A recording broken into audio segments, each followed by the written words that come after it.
राज्यामध्ये शिंदेंची शिवसेना आणि भाजप युतीचं सरकार असताना तत्कालीन मुख्यमंत्री एकनाथ शिंदे यांच्या काळामध्ये 1 रुपयात पीक विमा योजनेची सुरुवात करण्यात आली। एकीकडे बोगस अर्ज आणि गैरव्यवहारांच्या पार्श्वभूमीवरती 1 रुपयात पीक विमा योजना बंद होण्याची शक्यता वर्तवली जाते, तर दुसरीकडे आता बोगस पीक विम्याचा परळी पॅटर्न धाराशिवमध्ये पोहोचल्याचा आरोप करण्यात आला। बघूयात या संदर्भातला हा स्पेशल रिपोर्ट।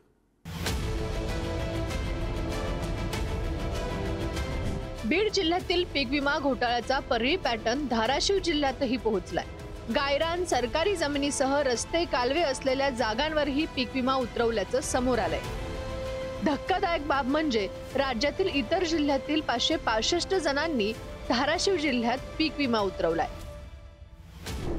इतर 14 जिल्ह्यातील 565 जणांनी धाराशिव जिल्ह्यात पीक विमा उतरवलाय। 565 पैकी 396 जण बीड जिल्ह्यातील असून त्यातील 333 जण परळीतील आहेत। धाराशिवमध्ये पीक विमा काढणाऱ्यांमध्ये काही जण पुणे शहरातील आहेत। शासकीय गायरान आणि जमिनींचाही पीक विमा काढण्यात आलाय।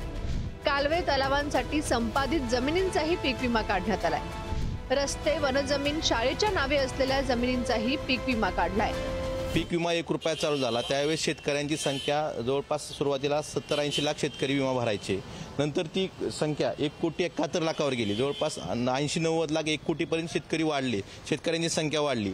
तर मग यात खरेच शेतकरी आहेत का किंवा शेतकऱ्यांच्या नावावर कोणतरी ह्या योजनेचा गैरफायदा घेतय का आणि शेतकऱ्याची रक्कम लुबाडतय का, ह्याची चौकशी झाली पाहिजे। यात सरकारमधलं कोण सामील आहे, सरकारमधली यंत्रणा म्हणजे हे ॲक्सेप्ट कसं होतं, हा एक खूप मोठा घोटाळा आहे। राज्याचे, केंद्राचे आणि शेतकऱ्यांचे पैसे सुद्धा सरकारने भरले आणि 1 रुपयाच फक्त शेतकऱ्यांचा गेला। त्यावेळेस 8,000 कोटी रुपये हा प्रीमियम राज्य आणि केंद्र आणि शेतकऱ्याचा हिस्सा म्हणून सरकारने भरला, तर 8,900 कोटी रुपये आम्ही शेतकऱ्यांना वाटप केले। मीच माननीय आयुक्तांना एक पत्र दिलं होतं की जर अशा पद्धतीच्या पीक विमा कंपन्या अडचणीत आणत असतील, एक वेगळ्या पर्यायाचा विचार होऊ शकतो का, यावर अभ्यास करून त्यांनी अहवाल द्यावा, एवढं मला माहिती, याच्या पुढे मला माहिती। बोगस अर्ज आणि गैरव्यवहारांच्या पार्श्वभूमीवर 1 रुपयात पीक विमा योजना बंद होण्याची शक्यता वर्तवली जाते। योजनेत सुधारणा करण्यासंदर्भात कृषी आयुक्तांच्या अध्यक्षतेखालील समितीनं राज्य सरकारला अहवाल दिलाय। पीक विमा योजनेसाठी 1 रुपयाऐवजी 100 रुपये शुल्क आकारल्यास बनावट अर्जांचा सुळसुळाट थांबेल असा दावा केला जातोय। दरम्यान कुठल्याही योजनेत 2 ते 4% भ्रष्टाचार होत असतो असं विधान कृषी मंत्री माणिकराव कोकाटेंनी केलं होतं। यावरून कोकाटे यांच्यावर विरोधकांनी टीकेची झोड उठवली आहे। हे बघा, कुठल्याही योजनेमध्ये 2-5% गैरप्रकार होतच असतात आणि दुसरी गोष्ट, योजनेमध्ये गैरप्रकार होतो म्हणजे योजना बंद केली पाहिजे किंवा योजना बंद करावी या विचाराचा मी नाही आहे। योजनेमध्ये आणखी पारदर्शकपणा अपडेट कसं करता येईल तो या ठिकाणी सरकारचा प्रयत्न राहणार। या राज्याचे कृषी मंत्री असं म्हणाले आहेत की प्रचंड भ्रष्टाचार झालेला आहे या पीक विम्यामध्ये, असं तुमच्या चॅनलवर ही कबुली, ही गोष्ट मान्य केली आहे या राज्याच्या कृषी मंत्र्यांनी। अतिशय गंभीर विषय आहे हा विषय, मी केंद्र सरकारकडे मांडणार आहे।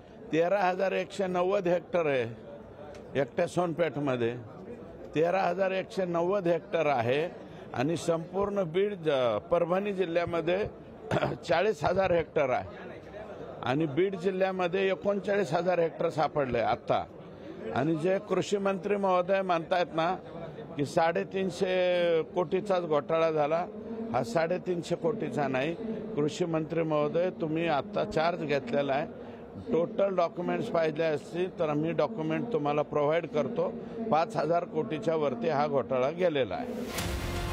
राज्यातील शेतकऱ्यांसाठी तत्कालीन मुख्यमंत्री एकनाथ शिंदे सरकारनं 1 रुपयात पीक विमा योजना सुरू केली, परंतु या योजनेत मोठ्या प्रमाणात गैरव्यवहार होत असल्याचे आरोप सुरुवातीपासूनच केले जात होते।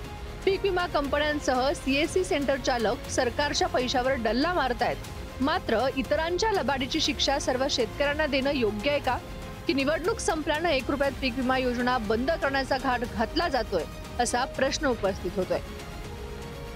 ब्युरो रिपोर्ट, पुढारी न्यूज।